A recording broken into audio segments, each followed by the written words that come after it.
രക്ഷാപ്രവർത്തനത്തിന്റെ ജാഗ്രതയോടൊപ്പം വയലിൽ നെൽകൃഷിയെ നെഞ്ചേറ്റിയും അഗ്നിരക്ഷാസേന ശ്രദ്ധ നേടി. രക്ഷാപ്രവർത്തനം മാത്രമല്ല, കൃഷിയും തങ്ങൾക്ക് വഴങ്ങുമെന്ന് തെളിയിക്കുകയാണ് മുക്കം അഗ്നിരക്ഷാസേനയും സിവിൽ ഡിഫൻസും ആപ്താമിത്രയും. ജോലിയുടെ ഇടവേളകൾക്കിടയിൽ മുക്കം അഗ്നിരക്ഷാ നിലയത്തിന്റെ പരിസരത്ത് പച്ചക്കറി കൃഷി നടത്തി ഇതിനകം വിജയഗാഥ നേടിയ ചരിത്രവും മുക്കം അഗ്നിരക്ഷാ സേനാംഗങ്ങൾക്കുണ്ട്. കൃഷിയുടെ വിജയപ്രത്യാശയാണ് നെൽകൃഷി എന്ന ആശയം സിവിൽ ഡിഫൻസ് വോളണ്ടിയർമാർ മുന്നോട്ട് വയ്ക്കുകയായിരുന്നു. വിവിധ ദുരന്ത മേഖലകളിൽ ഫയർ ആൻഡ് റെസ്ക്യൂവിനോടൊപ്പം രക്ഷാപ്രവർത്തനങ്ങളിൽ സജീവ സാന്നിധ്യമായ ജനകീയ രക്ഷാ പ്രവർത്തന സന്നദ്ധ സേനയാണ് സിവിൽ ഡിഫൻസും ആപ്താമിത്രയും.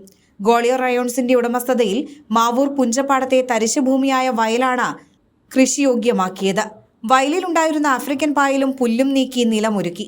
തുടർന്ന് പ്രദേശത്തെ കർഷകൻ പൂളക്കോട് അബ്ദുറഹ്മാൻ നൽകിയ പൗർണമി നെല്ലിന്റെ ഞാറ് പറിച്ചു വയലിൽ നട്ടാണ് വേറിട്ട ഉദ്യമത്തിന് സേനാംഗങ്ങൾ തുടക്കം കുറിച്ചത്.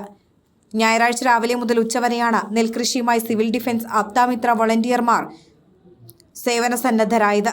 Mukkam fire station officer M Abdul Gafoor, civil defence Aapthamithra post warden Jabir Karamoola, deputy post warden Ayisha Thengilakkadavu, പാടശേഖര കമ്മിറ്റി പ്രസിഡന്റ് സലീം എന്നിവർ നേതൃത്വം നൽകി.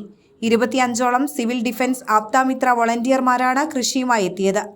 വളം നൽകലും പരിപാലനവും ഇവർ തന്നെ ചെയ്യും. വിളവെടുപ്പ് ആഘോഷമായി നടത്താനും ലക്ഷ്യമിടുന്നു.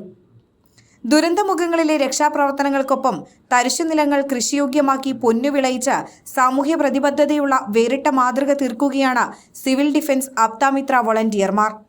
Enlight news, Mukkam.